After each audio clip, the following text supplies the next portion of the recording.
It's kind of wild when you stop and think about it, right? This 3-pound thing in our heads, how does it just create an endless stream of ideas?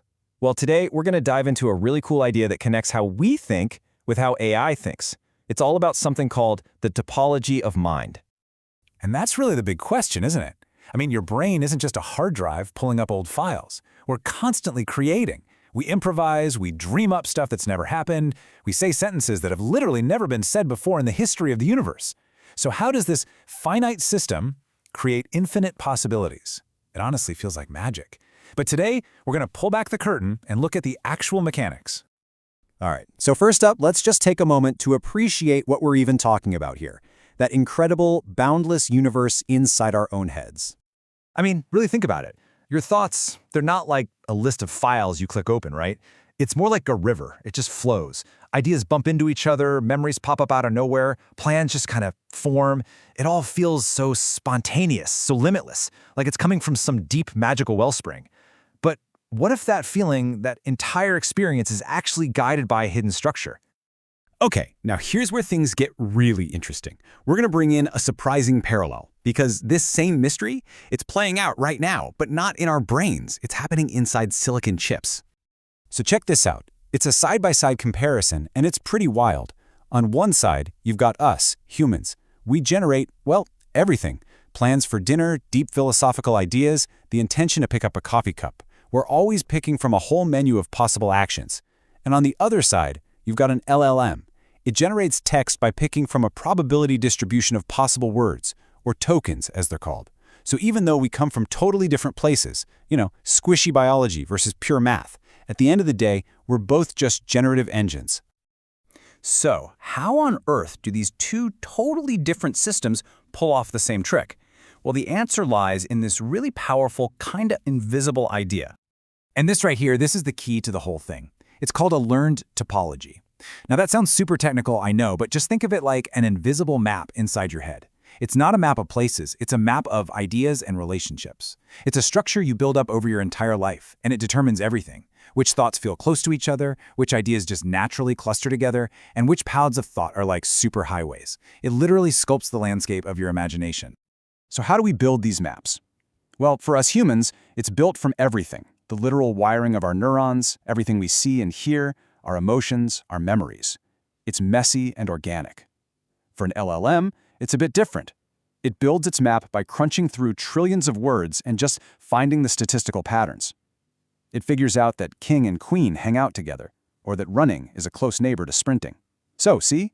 Totally different materials, biology versus data, but the underlying principle is exactly the same. Build a geometric map of how everything relates. Okay, so we have the map, but here's the really crucial part. How does this map let something finite create something that feels infinite and totally new?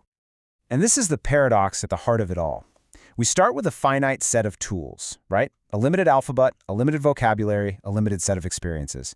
And yet, from that, we can create an infinite amount of new stuff, new sentences, stories, metaphors, plans. How? Well, it's because we're not just memorizing facts.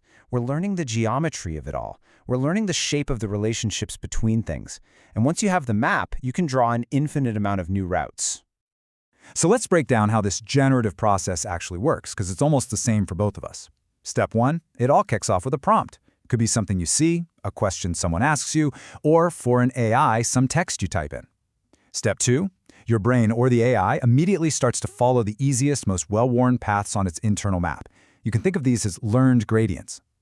Then step 3, it uses those paths to predict the very next thing, the next word, the next note in a melody, the next step in your plan to make coffee. And it just keeps doing that, stringing together a coherent sequence, constantly tweaking and adjusting based on the context. It's a loop. This whole design is just incredibly elegant, which raises a huge question. Why? Why did both biological evolution and artificial intelligence land on the exact same solution? This quote right here, it absolutely nails it. The world is too large for lookup tables. Your life is infinite dimensional.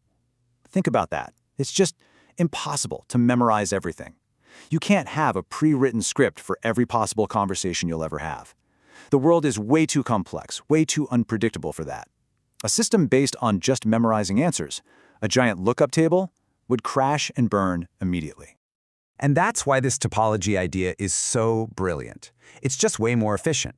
It doesn't try to store a perfect copy of reality. Instead, it compresses it all down into a useful map. And that map is a superpower. It lets you generalize from what you know to what you've never seen before. It lets you ignore the noise and just see the underlying patterns. And that allows you to infer, to predict, and to navigate this ridiculously complex world. Okay, so this brings us to the final, and maybe the most profound idea of this whole explainer. We're about to reframe what thought actually is. We're going to shift from thinking about it as this mysterious, magical thing to something that feels a lot more physical. Yeah, just let that sink in for a second. A thought isn't some static thing you hold in your head. It's a movement, it's a trajectory, a path being traced through that invisible geometric space we've been talking about. So what does that even mean? It means our thoughts have properties that sound like they belong in a physics class. That feeling of an impulse or an urge, that's a thought vector with speed and direction, pushing you down a certain mental path. A deeply held belief? That's like an attractor in this space, a deep gravity well that's just easy to fall into and hard to climb out of. The struggle to change your mind? That's you fighting against mental momentum and friction. And here's the kicker. This isn't just a cool metaphor. Computationally, this is what's actually going on under the hood. And this right here explains that weird, uncanny feeling you might get when you're talking to a really good AI. You know that fluidity? That almost intuitive way it can connect ideas and just keep generating new stuff? The reason it feels so familiar is because it is familiar. You're basically looking at a mirror. You're seeing a reflection of your own mind's core architecture, just built out of silicon instead of cells.